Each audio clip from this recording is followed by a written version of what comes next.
Ronda Rousey just sealed her fate for when it comes to her WWE future, so we'll see what that's about. We'll also check out the latest for Solo Sikoa, Cora Jade, and more. Starting things off with Ronda Rousey because this is a situation that has fans asking a handful of questions. Ronda made headlines this week after lashing out at WWE. Ronda vowed that she would never return to WWE in the future because of how their entire operation is a mess and how it's a madhouse, to put it in more simple words. Ronda says she doesn't need anything from them and she's not going back there so that they can have a sword over her head and hold her career hostage. She wants to stay away from them so that she can continue to say and express herself on situations in any way that she would like to. She claims that she didn't want to go back there and have her voice on certain situations silenced and held captive by the organization. And we saw an example of that a few months back when Ronda took to Twitter to share her thoughts on some matters related to Vince McMahon. Ronda's upcoming book also appears like it's getting her really deep into her issues with Vince McMahon and WWE overall. In an expert release from the book, Ronda Rousey directly questioned the recent allegations and history of Vince McMahon. She's also going to touch on how poorly the women's division was treated in the early 2000s. In an excerpt, Ronda Rousey says that the company was forced to take the women's division a bit more seriously only after the entire Give Divas a Chance fan moment broke out on social media in early 2015.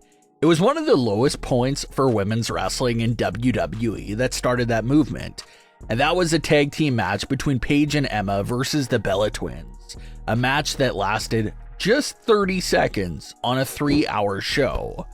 The moment sparked a fan movement that ultimately led a change to the presentation of the women's division. It sounds like Ronda Rousey is saying that without the fan movement, and without basically being forced to change by the fans, that probably the disrespect to the women's division would have went on for even longer than it did. So just some promotional clips and excerpts. Ronda Rousey's already making massive headlines with her comments about WWE, and it looks like her book will only dive deeper into that hole.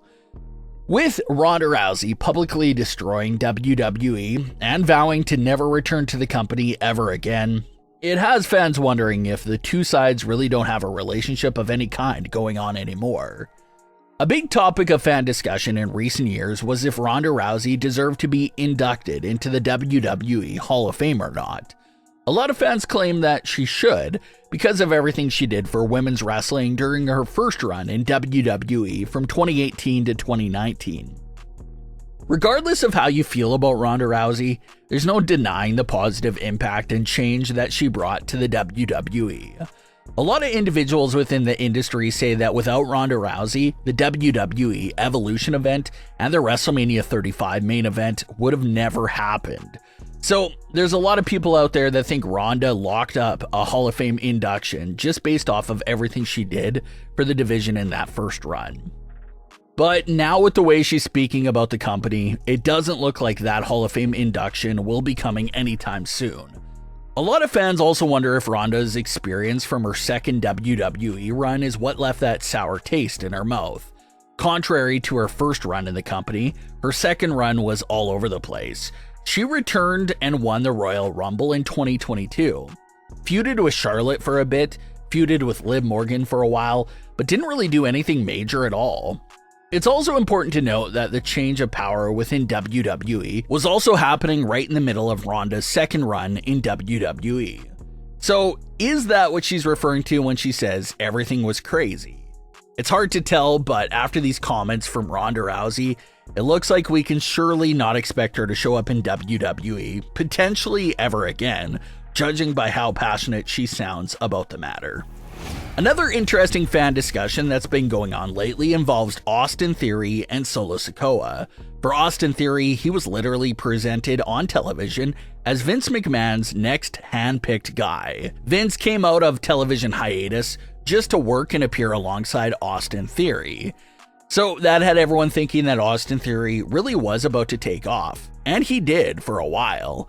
He won the United States title multiple times, won the Money in the Bank contract, was involved in WrestleMania segments with Steve Austin and Vince McMahon, just all these major career accolades to kick off his young career. And probably the most standout accomplishment of them all, he beat John Cena cleanly in the middle of the ring at WrestleMania 39 with the United States title being on the line. A lot of fans expected that moment and win of that magnitude to elevate Austin Theory to the next level, but strangely enough, the exact opposite happened.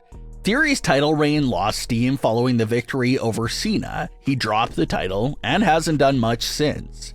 And now, just 1 year after defeating John Cena at WrestleMania, Austin Theory is like a side act to Grayson Waller and doesn't have a WrestleMania match of any kind booked for WrestleMania 40. So fans are just trying to understand what went wrong for Theory to go from beating John Cena at WrestleMania with a title on the line to not even being a part of WrestleMania at all just 1 year later. Similar conversation for Solo Sikoa, who's still waiting to make his official WrestleMania debut after 2 years on the main roster. Solo's always been presented as the enforcer of the bloodline, and even Solo scored a dominant win over John Cena a few months back before Cena went back to Hollywood. It was a clean, dominant win over John Cena that made fans wonder if Cena would ever wrestle again.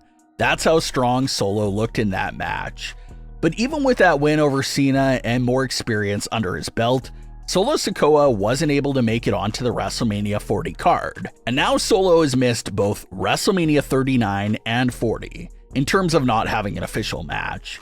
So it was just an interesting conversation that fans were having about Austin Theory and Solo Sikoa.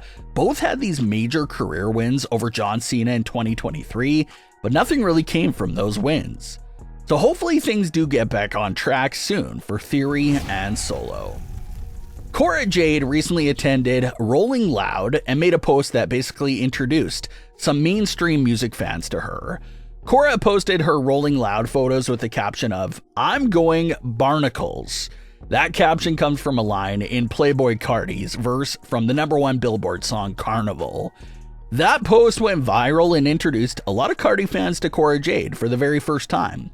So it's just one of those great crossover pop culture moments that we always talk about. But what are your thoughts on today's stories? Leave your comments below. Don't forget to subscribe with all notifications on and leave a like if you enjoyed. Thanks for watching, guys.